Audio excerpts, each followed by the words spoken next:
In The Godfather Part 3, Archbishop Gilday appeared, in the eyes of the world, to be a pious man, a servant of God, worthy of trust. But behind that facade of holiness hid a man driven by ambition, whose greed and thirst for power wove a web of corruption that reached the highest levels of the Vatican. Get ready to meet the man who sold his soul.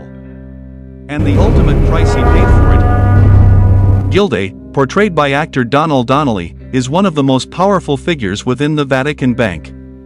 But his power doesn't come from faith or virtue, it comes from his ability to manipulate, deceive, and disguise his true intentions.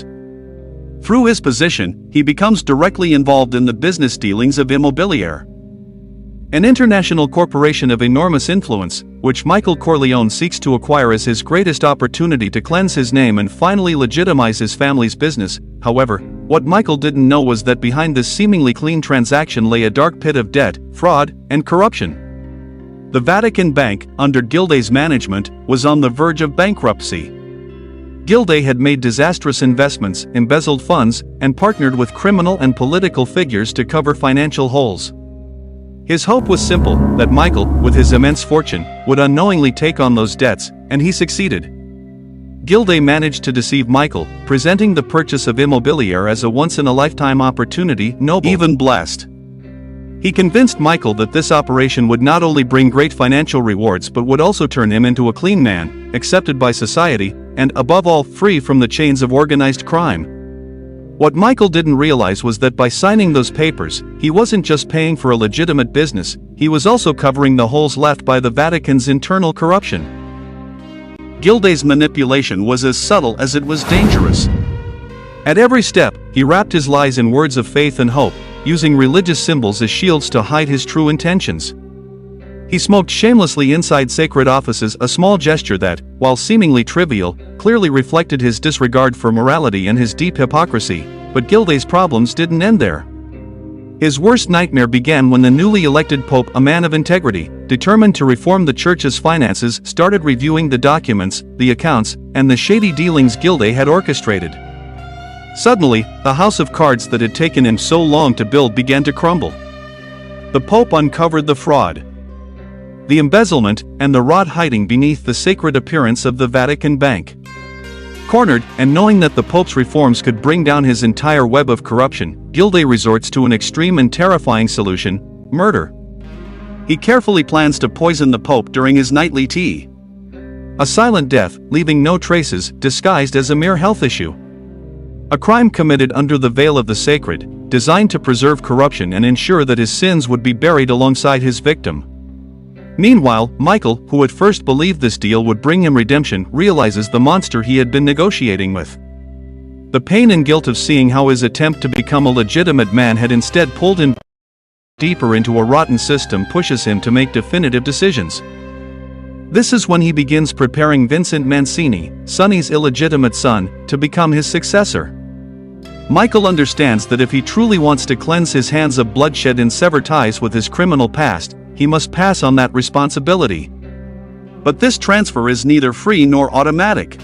Throughout the film, Michael shapes Vincent, teaching him the rules, the strategies, but also the limits.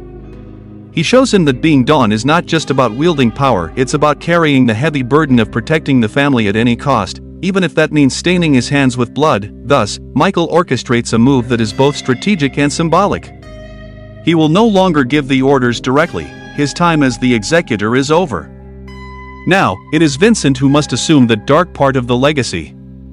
And this is why Michael entrusts Salneri with the most delicate and dangerous mission of all, to travel to the Vatican, hidden in the shadows, and eliminate Archbishop Gilday. One detail that cannot go unnoticed is the small candy box Neri carries to conceal the weapon. An object so innocent, almost childish, that it brutally contrasts with the reality of the murder he is about to commit. This detail perfectly represents the duality that runs throughout the Godfather saga: appearance versus reality. The sweet and the deadly coexist in the same space, just as religion and corruption, family and crime, redemption and sin do. Gilday's final fate is profoundly symbolic. Neri ascends a spiral staircase within the Vatican, a visually loaded image. The spiral represents the endless cycle of violence and betrayal from which Michael has never been able to escape.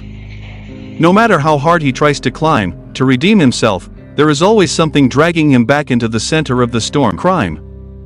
When Neri fires from the shadows and Gilday falls in the middle of the staircase, it's not just the end of one man. It is the physical representation of how corruption, even in the most sacred places, inevitably leads to destruction. The Archbishop's body, collapsed on the steps, surrounded by darkness, reflects a life of lies, betrayal, and unchecked ambition that, in the end, drags him to his own ruin. Once again, Michael overcomes his enemies. But as always in the life of the Don, victory comes at a price. Even though his hands didn't pull the trigger, the blood spilled continues to stain his soul. Well, that's it for today. Let me know in the comments what you thought of this analysis. If you enjoyed it, don't forget to subscribe and share this video with your friends. Thank you so much for watching. And see you next time.